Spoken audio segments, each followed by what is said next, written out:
오늘은 여러분의 은퇴 후 경제적 삶의 궤적을 송두리째 바꿀 수 있는 거시적인 구조 개편에 대해 논의해보고자 합니다. 현재 정부 당국이 검토 중인 퇴직연금 기금화 정책, 이것이 현실화된다면 퇴직 시 목돈을 수령하던 기존의 관행은 역사 속으로 사라질 수 있습니다. 따라서 우리는 이 정책의 본질적인 정의와 추진 배경, 그리고 이면에 숨겨진 구조적 리스크가 무엇인지 경제학적 관점에서 면밀히 분석해보겠습니다. 우선 당정이 추진하려는 퇴직연금 기금화라는 개념이 생소할 수 있으므로 이에 대한 제도적 메커니즘부터 명확히 짚고 넘어가겠습니다. 현행 근로기준법상 우리는 근로자가 1년 이상 근속 후 퇴직할 경우 후불적 임금 성격인 퇴직금을 수령하게 되어 있습니다. 현재의 시스템은 국가가 제도의 존립 여부만 감독하고 실질적인 자산 운용의 책임은 개별 기업이나 근로자에게 귀속되는 사적 자치 영역입니다. 이에 따라 회사가 운용 책임을 지고 사전에 확정된 금액을 지급하는 확정급여형, 즉 DBDB형과 회사는 부담금만 납입하고 근로자가 직접 운용하여 실적에 따라 수령액이 변동되는 확정기여형, 즉 DCDC형으로 이원화되어 운영되고 있습니다. 요약하자면 현행 제도는 민간 영역에서 자율적으로 자산을 증식하고 지급하는 시장 친화적 구조라 할 수 있습니다. 그러나 정부가 구상하는 기금화 모델은 개별 기업과 개인이 관리하던 적립금을 하나의 거대한 공적 풀로 통합하는 것을 의미합니다. 즉, 흩어진 자금을 모두 모아 퇴직연금 기금이라는 매머드급 펀드를 조성하고 이를 국민연금공단 MTS처럼 국가 주도하에 직접 운용하겠다는 보관입니다. 이러한 시스템이 도입될 경우 은퇴 시점에 일시금으로 유동성을 확보하던 기존 방식에서 벗어나 강제적으로 연금을 분할 수령하는 형태로 패러다임이 전환될 공산이 큽니다. 그 경제적 논리는 무엇일까요? 국가 차원에서 이 막대한 자금을 기금화한다는 것은 자산의 규모를 키워 장기 투자를 하겠다는 뜻이며, 이를 위해서는 자금의 급격한 유출을 막고 연금 형태로 분산 지급하여 유동성을 통제해야 하기 때문입니다. 따라서 유동성 관리 차원에서라도 일시금 지급 방식에 대한 강력한 제재나 제한은 필연적인 수순이 될 것입니다. 이것이 바로 퇴직연금 기금화가 가져올 가장 핵심적인 현금 흐름의 변화입니다. 그렇다면 정부는 왜 이 시점에 시장 개입을 시도하는지 그 정책적 요인을 분석해 보겠습니다. 살펴봅시다. 정부가 내세우는 첫 번째 명분은 수익률 제고입니다. 현재 퇴직연금 자산의 포트폴리오가 지나치게 원리금 보장형 상품에 편중되어 있다는 지적입니다. 실제로 평균 수익률이 연 1%에서 2% 수준에 머물러 있어 실질 물가 상승률을 감안하면 마이너스 수익이라는 비판이 있습니다. 이에 정부는 기금화를 통해 규모의 경제를 실현하고 전문가가 직접 운용한다면 알파 수익을 창출할 수 있다는 논리를 전개하고 있습니다. 이러한 주장의 근거로 제시하는 벤치마크 대상이 바로 국민연금입니다. 지난해 국민연금의 잠정 수익률이 약 13%에서 20%에 육박하는 반면 사적 퇴직연금은 고작 1, 2%에 불과하다는 비교 우위를 강조합니다. 하지만 우리는 이러한 비교가 전형적인 범주화의 오류임을 지적하지 않을 수 없습니다. 이는 성격이 전혀 다른 자산을 평면적으로 비교한 궤변에 가깝습니다. 퇴직연금 가입자의 80% 이상은 은퇴자금의 안정성을 최우선으로 하여 원금 보장형을 선택한 것입니다. 즉, 위험 회피 성향이 강한 자금입니다. 반면 국민연금은 포트폴리오 다변화를 통해 위험을 감수하고 고수익을 추구하는 구조입니다. 리스크 테이킹 수준이 다른 두 자산의 수익률을 단순 비교하는 것은 어불성설입니다.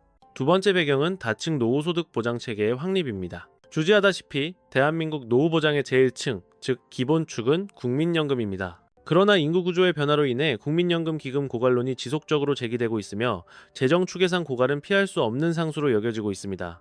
이러한 상황에서 공적연금의 기능 마비가 예견되므로 향후 부과 방식으로 전환된다 하더라도 국민연금만으로는 적정소득 대체율을 달성하기 어렵습니다. 따라서 정부는 사적연금을 강제화하여 보완적인 사회 안전망을 구축하고자 하는 니즈가 강합니다. 이 지점에서 퇴직, 연금을 기금화하여 강제가입 및 연금 수령을 유도한다면 정부 입장에서는 별도의 재정 투입 없이 노후 안전판을 확보하는 효과를 거둘 수 있습니다. 세 번째 명분은 노후 빈곤 해소입니다. 개인이 퇴직금을 일시금으로 받아 단기에 소진해버리는 마이오피아, 행태를 막고 연금화를 통해 노후소득의 안정성을 꾀하겠다는 취지입니다. 하지만 우리는 이 논리에 대해 자유주의적 관점에서 심각한 우려를 표하지 않을 수 없습니다. 사유재산권의 핵심은 처분의 자유입니다. 내 자산을 어떤 방식으로 유동화할지는 전적으로 경제 주체인 개인의 선택 영역이어야 합니다. 이는 정부가 국민은 금융 이해력이 부족하니 국가가 대신 관리해주겠다는 식의 지나친 온정주의 패터널리즘적 개입이며, 마치 명절 용돈을 부모가 관리해주겠다며 가져가는 것과 본질적으로 다르지 않은 행태입니다. 그렇다면 이제 퇴직연금 기금화가 내포한 구조적 리스크와 문제점을 냉철하게 짚어보겠습니다. 국민연금의 수익률을 긍정적으로 평가하지만 거버넌스 리스크를 간과해서는 안됩니다. 지난 10년간 국민연금은 스튜어드십 코드를 명분으로 기업 경영권에 개입하거나 심지어 저출산 대책의 일환으로 공공임대주택 건설에 기금을 투입하자는 등 수탁자 책임 원칙에 위배되는 정치적 논란에 휩싸인 바 있습니다. 현재 그나마 독립적이라고 평가받는 국민연금조차 관치금융과 정치적 외풍에서 자유롭지 못한 것이 현실입니다. 그런데 퇴직연금마저 거대 기금화한다면 제2의 국민연금이 탄생하게 되는 셈이며, 이는 연금 사회주의의 우려를 낳습니다. 정부가 막대한 유동성을 쥐게 될 경우 이 자금이 본연의 목적이 아닌 정치적 포퓰리즘이나 경기 부양의 도구로 전용될 가능성을 배제할 수 없습니다. 또한 근로자 입장에서는 생애 주기상 필요한 시점에 목돈을 활용할 수 있는 선택권을 박탈당하는 것으로, 이는 명백한 효용의 감소를 초래합니다. 그리고 우리가 생각하는 가장 치명적인 문제는 바로 사유재산권 침해의 소지입니다. 퇴직금은 근로의 대가로 지급받는 후불임금, 즉 명백한 사유재산입니다. 이를 언제 어떻게 소비하고 투자할지 결정하는 권리는 국가가 아닌 자산의 주인인 우리에게 있어야 마땅합니다. 핵심은 기금화가 진행될 경우 일시금 수령이라는 선택권이 박탈되고 오직 연금 형태로만 수급해야 하는 유동성 제약이 발생한다는 점입니다.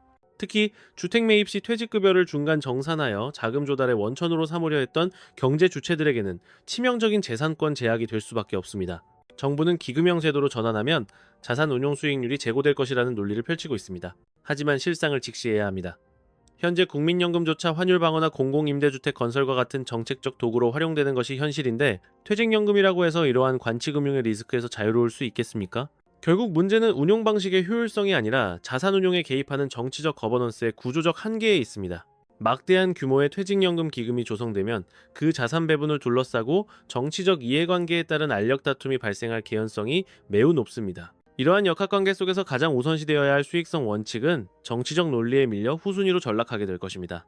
기존 시스템 하에서는 퇴직금을 일시금으로 수령하여 부채 상환, 부동산 갈아타기 혹은 창업자금으로 활용하며 은퇴 후 포트폴리오를 재구성할 수 있었으나, 기금화 이후에는 이러한 자율적 자산 운용이 원천 봉쇄됩니다.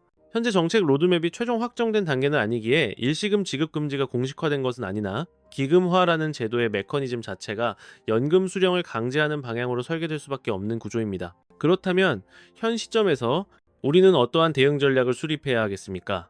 현행 근로자 퇴직급여 보장법상 중간정산이 허용되는 7가지의 법적 사유를 면밀히 검토해야 합니다. 그중 가장 현실적인 방안은 첫 번째 항목인 무주택자가 본인 명의로 주택을 취득하는 경우이며, 이를 통해 합법적인 중간정산이 가능합니다. 따라서 제도가 경직되기 전 무주택 포지션에 있는 분들은 현재 우리가 보유한 퇴직연금이 확정급여형인지 확정기여형인지 파악하고, DC형이라면 즉시 중간정산을 단행하여 실물자산인 부동산으로 등기를 이전하는 것이 생존 전략입니다. 이미 금융지능이 높은 계층은 레버리지를 극대화하는 과정에서 퇴직금 중간정산을 전략적으로 활용하여 자산 증식을 위한 등기 이전을 마쳤습니다. 아직까지 이러한 포트폴리오 조정을 실행하지 않았다면 이는 경제적 흐름에 대한 무관심이자 명백한 기회비용의 발생이라고 볼 수 있습니다.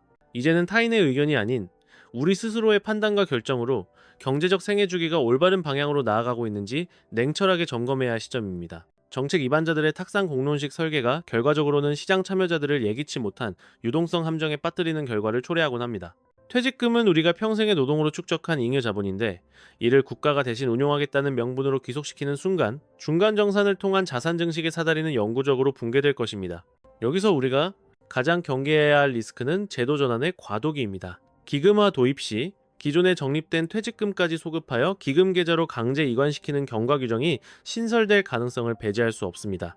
그렇게 된다면 어떤 결과가 초래되겠습니까? 우리가 기업에 근속하며 쌓아온 퇴직 자산마저도 제도가 변경된 이후에는 우리의 의지대로 통제하거나 현금화할 수 없는 상황에 직면하게 된다는 뜻입니다. 이러한 시나리오의 실현 시기는 예상보다 빠를 수 있습니다. 이는 이번 정부에서 처음 제기된 이슈가 아니기 때문입니다. 이미 이전 정부 시절인 2018년도부터 관련 연구 용역과 보고서가 검토되어 온 준비된 정책 아젠다입니다. 더구나 최근 반복되는 세수 결손과 국민연금 수급자 증가에 따른 재정 건전성 악화는 정부를 더욱 조급하게 만들고 있습니다. 이러한 거시경제적 환경에서 수백조 원에 달하는 퇴직연금 시장은 정부 입장에서 절대 포기할 수 없는 매력적인 유동성 풀입니다. 여론의 추이를 살핀 후 저항이 임계점을 넘지 않는다고 판단되면 정부는 속도전으로 정책을 밀어붙일 것입니다. 그러므로 우리는 통제권이 아직 우리 손에 있을 때, 선택이 가능할 때 우리의 자산에 대한 소유권을 확실히 확보해 두어야 합니다. 그 확보의 가장 확실한 수단은 법이 허용하는 7가지 사유 중 하나인 주택 매입을 통한 등기 이전입니다. 즉, 퇴직금을 실물 자산으로 전환하여 리스크를 해지하십시오. 그렇습니다.